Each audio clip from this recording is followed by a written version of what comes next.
I'm Ken Cavanaugh. This is DNet, and we have changes. I'm Joanne Smith. This edition of Disability Network will have, of course, details from the new federal budget, but much more. For instance, Joanne, the Minister of Finance, Mr. Martin, before he brought down the budget on Tuesday, wanted to get another major piece of legislation through, changes and new higher premiums for the Canada Pension Plan. The minister finally got the Conservative government of Ontario on side, and the new increased premiums were part of the legislation rushed before the House. Our CPP premiums, which have been pegged at just under 6%, are going to go up to almost 10% over the next 6 years. Only the two NDP provincial governments balked at the new plan, Saskatchewan and BC. British Columbia charged that the changes will hit hardest at low-income earners, people with disabilities, and single women, the very people who need the benefits the most. While the retirement age stays at 65, changes to the rules affecting disability benefits could make it more difficult for people to qualify for a pension. However, already retired CPP pensioners and people already receiving disability or survivor's benefits won't be hit by any of the changes. And those survivor or death benefits will remain at a maximum of $2,500 or equal to 6 months of retirement benefits. But Joanne, because of the overall reduction in the CPP benefits that will be phased in, that death benefit in most cases will result in a reduced amount. There's been strong reaction from Canadians with disabilities. Al Simpson says disability benefits have been scapegoated as one of the causes of the insecurity of the Canada Pension Plan. Simpson is a former chairperson of the Council of Canadians with Disabilities. The CCD says the changes will increase our poverty, single out people with disabilities to make sacrifices, and continue the trend of eroding citizenship rights and financial security. Angelo Nikias, a member of CCD's Social Policy Working Group, says the new CPP will hit hard at people with disabilities through the increase in the eligibility period, making it very hard for people who have not been able to find stable long-term employment. That point is reinforced by Laurie Beachell, the executive director of CCD, because under the proposals, people will have to have worked 4 of the preceding 6 years to qualify for pension benefits. If you're excluded from the labor force presently, it is unlikely that you're going to get significant benefits because the labor market is so unstable. Being able to work 4 out of 6 years in this market is not likely. Also, pensions for people with disabilities will no longer be adjusted to cover inflation. And another major point, the Canada Pension Plan Advisory Board has been abolished. That cuts off what little opportunity people with disabilities did have for input. Some possible good news from Ottawa, however, at least in a recommendation from the National Forum on Health. That's the panel that advises the government on our healthcare system. In a report to the government, the Forum has proposed that prescription drugs be paid for under Medicare. That could be very good news for people with disabilities who've been stuck in what's been referred to as a welfare trap. They've been kept out of the workforce because of the fear of losing their drug benefits. Here's Brenda Craig.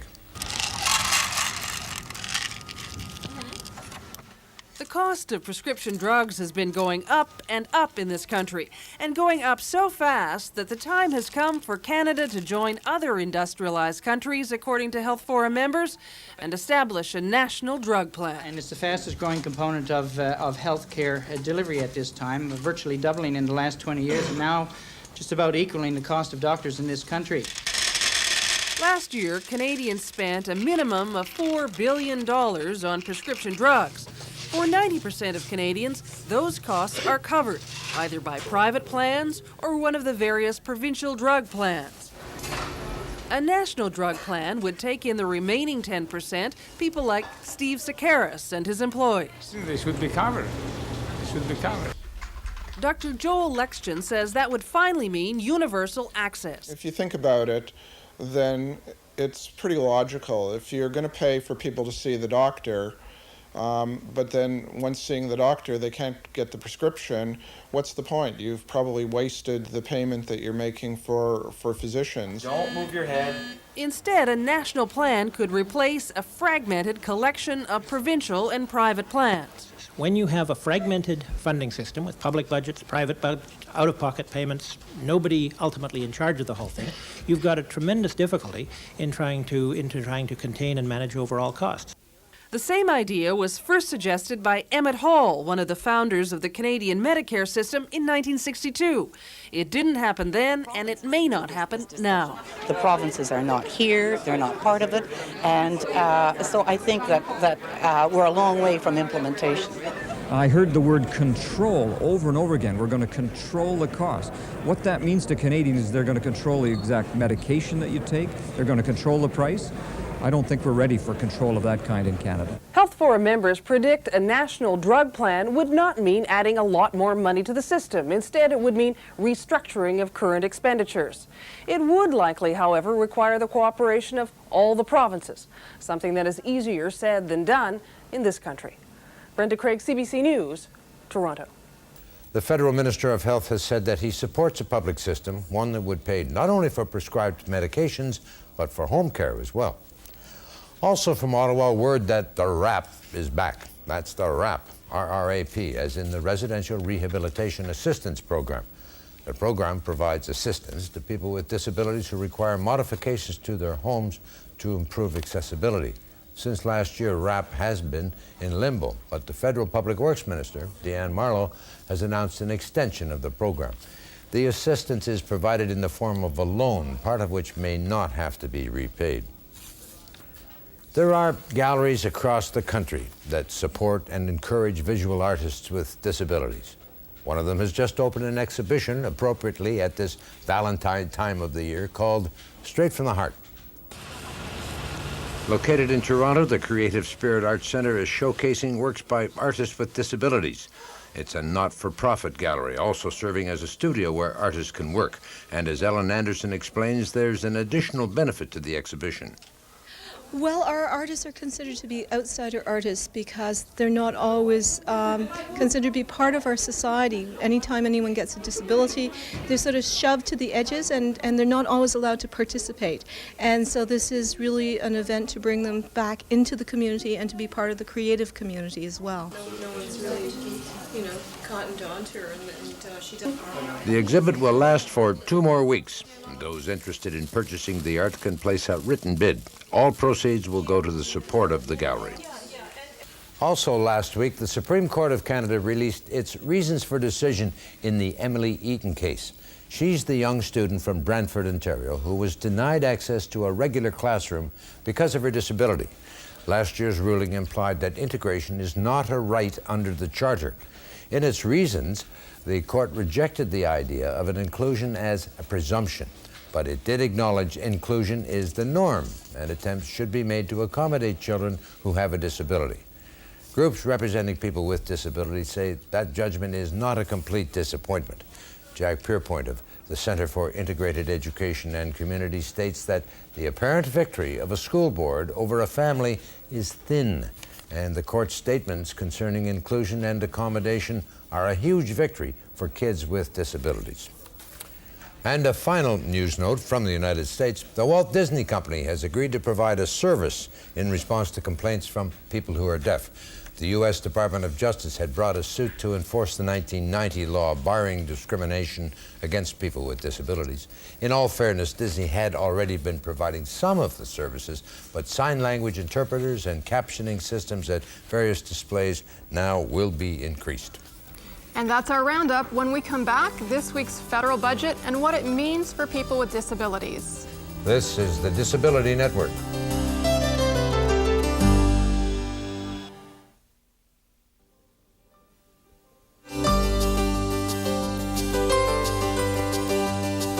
This program is brought to you in part by Royal Bank Financial Group, bringing you alternative format publications, one customer at a time. Well, this week the federal government released its budget for the coming fiscal year. And once again, as last year, Paul Martin has chosen to stay the course. No new major cuts or expenditures. But following on the heels of last year's Federal Task Force on Disability Issues, disability did have a higher profile this year. In a moment, a look at the budget. But first, what were people hoping to see? Alongside many other Canadians, people with disabilities were anxious to hear good news about tax reforms, an end to the cuts, and a job creation strategy that would include them. Canadians with disabilities want jobs, and the current climate is not terribly friendly out there for people with disabilities. We have to see a federal initiative to ensure that there's employment support and access to training for people with disabilities across the country. In this budget, there has to be an initiative around job training. There has to be a move and a commitment on the part of this government to ensure that people with disabilities have access to employment, are going to be citizens in the labor force, and that they are recognized in that right. What we would like to see in the budget is Mr. Merton re-articulating the fact that the federal government does have a role, that they should be continuing to work with the task force. We would love for him to say that they will respond to the task force before the election. We do not believe, however, that he will be saying these things, but at least it's back on the political agenda. We want to make it very clear that this is just piecemeal at this point. It's very, very good. You know, it's the beginning. The $100 million it's a very important step, but we need the whole picture, and that's what we'd like to see in today's budget. And now to the budget itself. How does it address the areas that affect people with disabilities? And what's the initial reaction? Bill McQueen has the details from Ottawa. Canada's Parliament Hill is undergoing a refurbishing these days, and in a more than 90-minute statement in the House of Commons earlier this week, Paul Martin outlined his budget plan to restore and refurbish the Canadian economy. So DNET decided to go to Ottawa to see whether that budget would compare with the recommendations of the recent Federal Task Force on Disability Issues, a task force which consulted with thousands of people with disabilities across the country. In recent federal budgets, disability issues have gotten a line or two, but this time there seemed to be quite a bit more. Despite the many difficulties that Canadians face in day-to-day life, most are able to do so as healthy, able-bodied citizens. However, Canadians with disabilities do not have the same opportunities. They face real barriers in everyday life. What these Canadians seek is not special treatment. They seek equal citizenship, and they need our support to secure it. Nous annonçons aujourd'hui Today, we are announcing measures that flow from the recommendations of the Federal Task Force on Disability Issues. And these measures build on the actions we took last year. The budget provides for new additions under medical expense tax credits. 20% of the cost of a van adapted for an individual who uses a wheelchair. 50% of the cost of an air conditioner to help an individual cope with a chronic disability. Expenses incurred for moving to accessible housing. Expenses to alter a driveway of a principal residence to facilitate access to a bus. Fees for sign language interpreter. Increase on the limit for part-time attendant care expenses from $5,000 to $10,000. Refundable medical expense for low-income working Canadians with high medical expenses will be available to about 280,000 persons. Creation of an Opportunities Fund, $30 million over 3 years to support transitions for people with disabilities who seek to move from social assistance to greater financial independence. Extending VRDP, extended for an additional year, $168 million will be matched by provinces and territories. Funding extended to voluntary and non-governmental groups representing people with disabilities, $12.5 million for operations, projects, and community integration. Following the minister's presentation, some people went to the Railway Committee Room of the Parliament, where they met the press. We ran across Peter McGrath from the Independent Living Centre in Ottawa. I think my expectations were that there would be more of the task force report recommendations would be fulfilled or acted upon.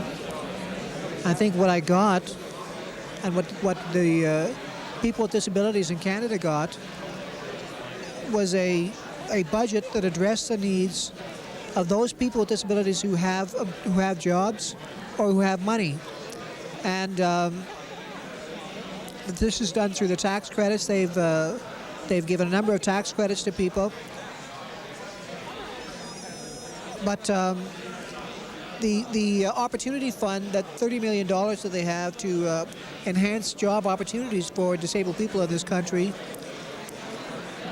it is a good step, and we are pleased that the federal government acknowledges it has a leadership role to play in helping people with disabilities to participate fully in this country. I just hope that that we'll see a greater emphasis on providing and finding job opportunities for those people who are disabled, because I believe, and I think most disabled people believe, that's the #1 problem we face. Okay, thank you very much. You're welcome. Later, Dinette attended the minister's question and answer period with the press. We asked how the budget would help people with disabilities get jobs. Essentially what they have said to us is, look, just level the playing field, give us a chance. And so that's really what these measures have been directed to do. And we've done it every year in our budgets, and we're going to continue to do it. When we return, does the budget meet the needs of people with disabilities?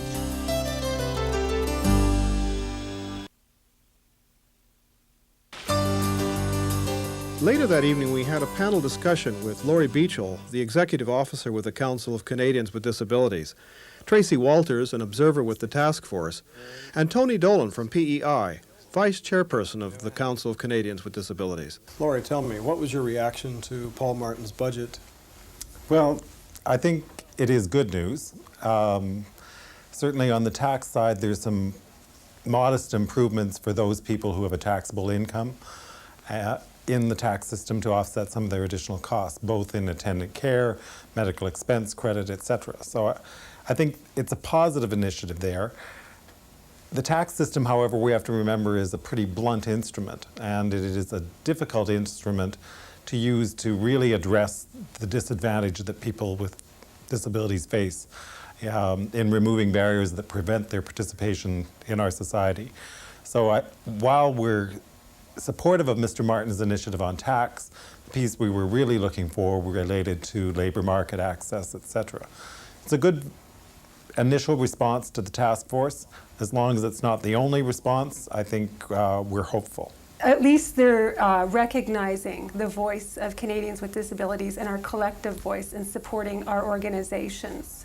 But right now it's very important to emphasize the fact that we cannot live year by year, that we need a long-term commitment to our organizations so we can get back to the business of supporting individuals with disabilities. And Tony?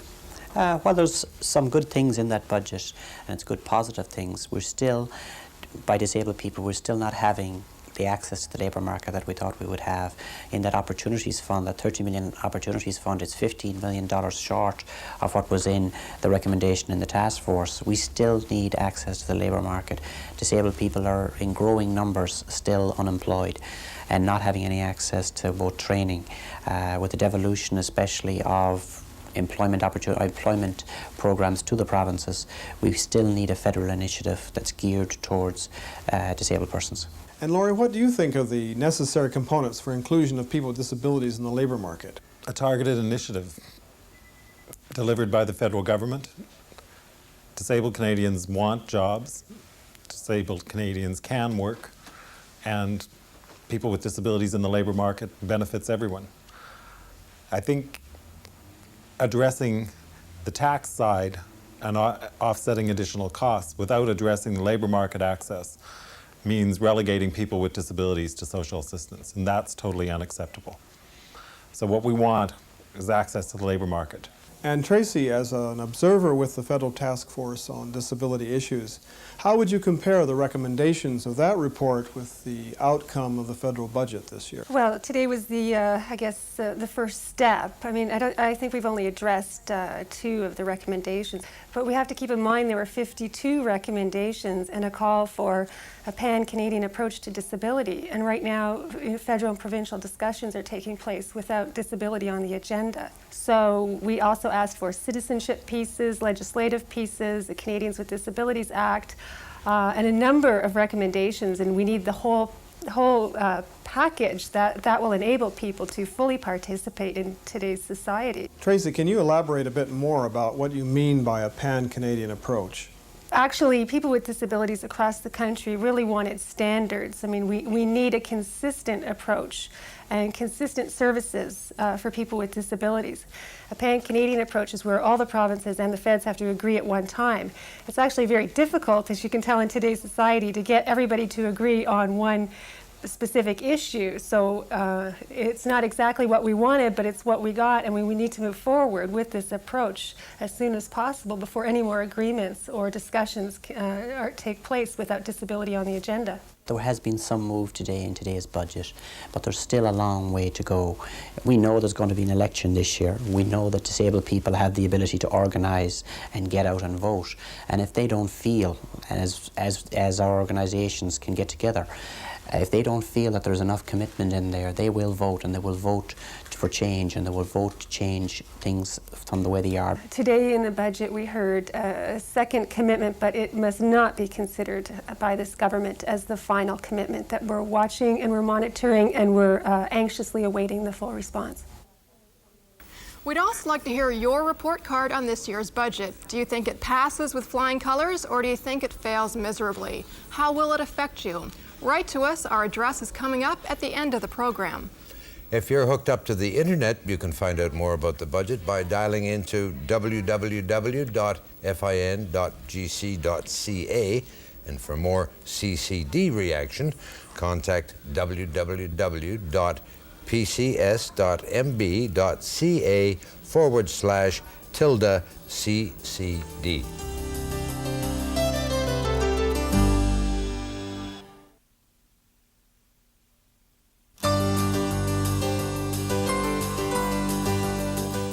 That's our show. Remember, we'd like to hear your thoughts on this week's budget. We'd also appreciate story ideas, reaction to our program, compliments or criticism, and our address is coming right up. I'm Ken Cavanaugh, and I'm playing with money. And I'll give you a penny for your thoughts there. Well, that's exactly what I'm playing with, a penny. And then we have a loonie, too. Those are the two Canadian coins that are many-sided, and that's so blind people can identify them. But the Mint says it's going to change the penny to a completely smoothly rounded coin. Why? They say the blind people don't need that anymore. They've done research. But we don't know about that. We're going to look into it and find out. And that's something you could write to us, too, if you have a reaction to that. In the meantime, please do write to us. I'm Joanne Smith, and we'll see you again next week. Our address is Disability Network, CBC, Box 500, Station A, Toronto, M5W1E6.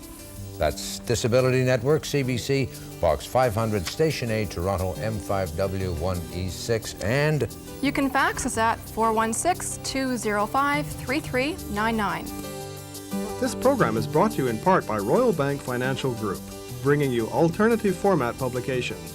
One customer at a time. Call 1-800-ROYAL-97.